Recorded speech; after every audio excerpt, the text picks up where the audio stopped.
Hello, everybody. Hi, everybody. And welcome to the Weird Science Comics channel, here where I'm going to go through Empyre number 4 with story by Al Ewing and Dan Slott, script by Al Ewing, and art by Valerio Scheide. And I know that as I'm recording this, it is a week late, maybe $1 short as well, but it's because we had a huge storm come through the East Coast, and I'm still trying to get my equipment back. I ended up losing a bunch of stuff. I recorded in the basement. It was flooded completely.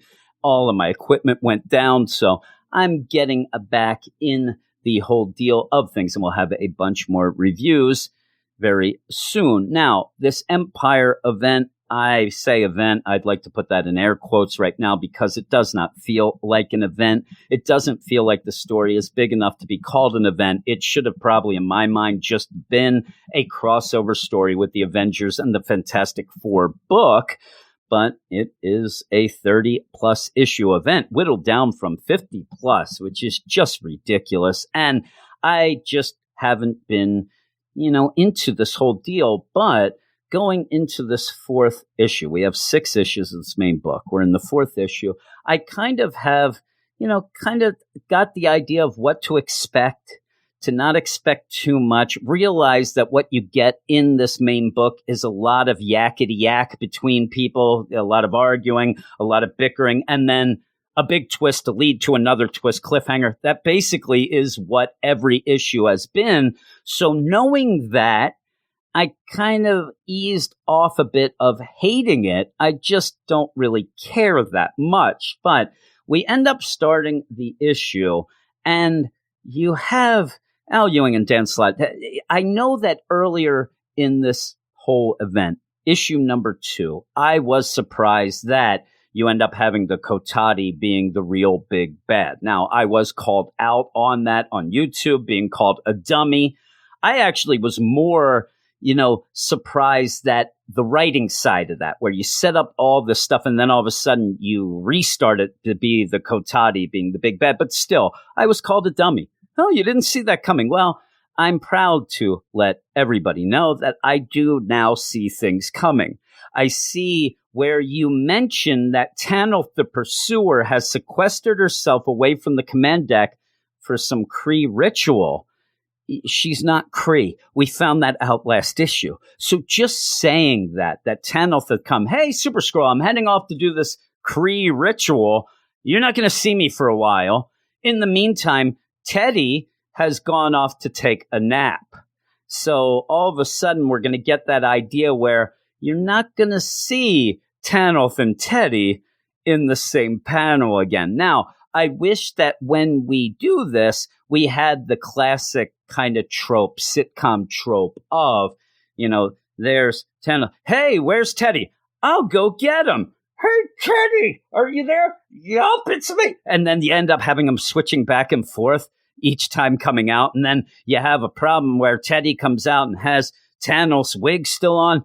Oh, my God, it'd be hilarious. But Dan Slott and Al Ewing think we're dumb, that the idea that we already know that Tanith is not a Kree and she's doing a Kree ritual, nonsense. So you end up having that. And you have Carol then give you a little quick recap that I don't mind. I don't mind when recap is kind of, natural. It's not as natural. And a lot of this whole Empyre is really forced, this main book. But she just reminds us that, hey, the Kotati on Earth, they're trying to take over the Vibranium Mountain in Wakanda because when they do, they can broadcast their nonsense and take over the galaxy. So we are all on board to when Teddy comes out, and that nap has changed him. I mean, really, he comes out, he's a man with a plan. He's not very nice. And there's Tanith, who we know that this is Tanith. It's not any bit of a surprise. It's Tanith. Try to act a little more like Teddy. I know that you wanted to elevate him. You are his grandmother, and you want to make him the big bad emperor of the universe.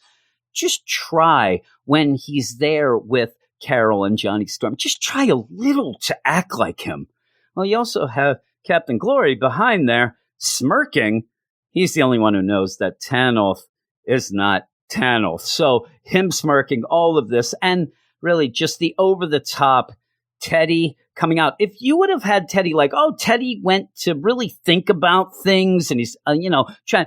Yeah, no, he went to take a nap. He got off on the wrong side of the bed because now he's just, I'm going to do whatever it takes, any cost. I'm going to do the pyre. We're going to end up blowing up the sun. We'll blow up everything. And one of the other big tells here is when Carol says, Teddy, you can't mean that. Doric the Eighth. Well, that's the exact opposite of everything we've seen before. When you ended up having Black Panther get a hold of Teddy on the celly, he said, hey, Emperor Doric the Eighth. No, Teddy. Now it's the reverse, please. I mean, Tanith may be able to fool the Hammer. He ain't fooling us, because that's what happens then, where Carol says, I'm going to scan you with the Hammer and see if you're telling the truth. Again, though, we saw that Tanith can beat these scans. Also, she had the Hammer before Carol did get it.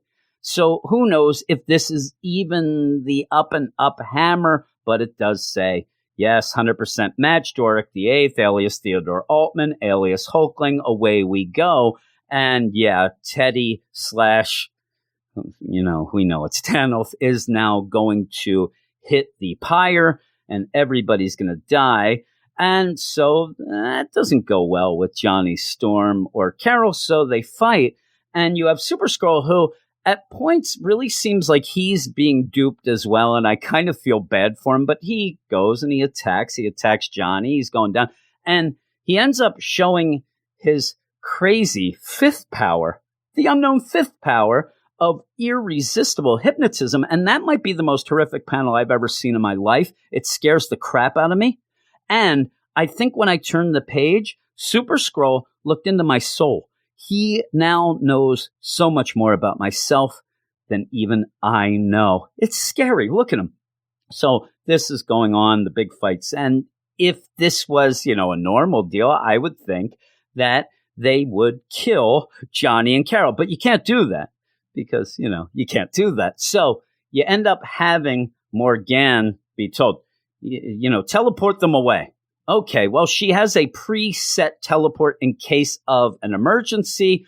Boom, teleports Johnny and Carol away, and they do end up in Wiccan's apartment in New York City. Now, why isn't Teddy slash Tanith, why isn't she saying, where'd they go? Where'd you send them? And then finding out that they're at Wiccan's apartment. And then also, even if that didn't mean much to Tanith, why not say, okay, well, I'm now going to send Kree Skrull troops there to take care of them. But instead, just says, we'll go. And even the idea, why did you teleport Carol away with the hammer? And she has the hammer. We'll get it out of her cold, dead hands. It's such a shrug off, because you can't do anything, because if you end up having Tanith know where they went, what's going on, this would, it would trigger some light bulbs above our head that there's going to be trouble to be had, but we have to force this issue, the whole deal. Wiccan, did Teddy send you? Well, kind of, but your boyfriend, he's going to blow up the sun. Can we use your phone? They end up calling the Avengers Mountain and talk to Tony. And in the meantime, Tony and Reed have just been sitting around bickering. They've been bitching and moaning this whole time, really doing nothing except just standing around talking. Hey, we gotta find something to do here. We gotta stop this. I know. And it was my fault. No, it was my fault. No, it was my fault. Me too, boss. Me too. And they keep going. And now it's Reed. Oh, man, Tony, you're always working with Iron Man suits. Tony's like, listen, I have a thing. I have a brand. I have a thing. Yes, I'm working on it. But this new suit has a Fantastic Four on it.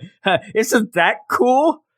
But you end up where it's also mentioned, I sent Thor away on a quest. Well, we haven't seen that because that seems to be the Thor tie-in book that was canceled. So if it's going to be mentioned this many times and some of these other tie-ins not mentioned at all, please, why was that one canceled? Because we all know that in the 6th issue, Thor will show up. Aha, I did the quest, and whatever he's doing will be, one of the big moments, but forced now. And forced in a way that kind of sucks because it wouldn't have been if we got that tie-in, I would think. But we now go back to Earth. We're going to see what Swordsman and Qua are up to. And what they're up to is meeting and greeting with Mantis, Thing, Sue Storm, and She-Hulk, where they come. And Mantis is going to keep doing the whole deal. Hey, you're my son. I love you. You shouldn't do this. It's genocide.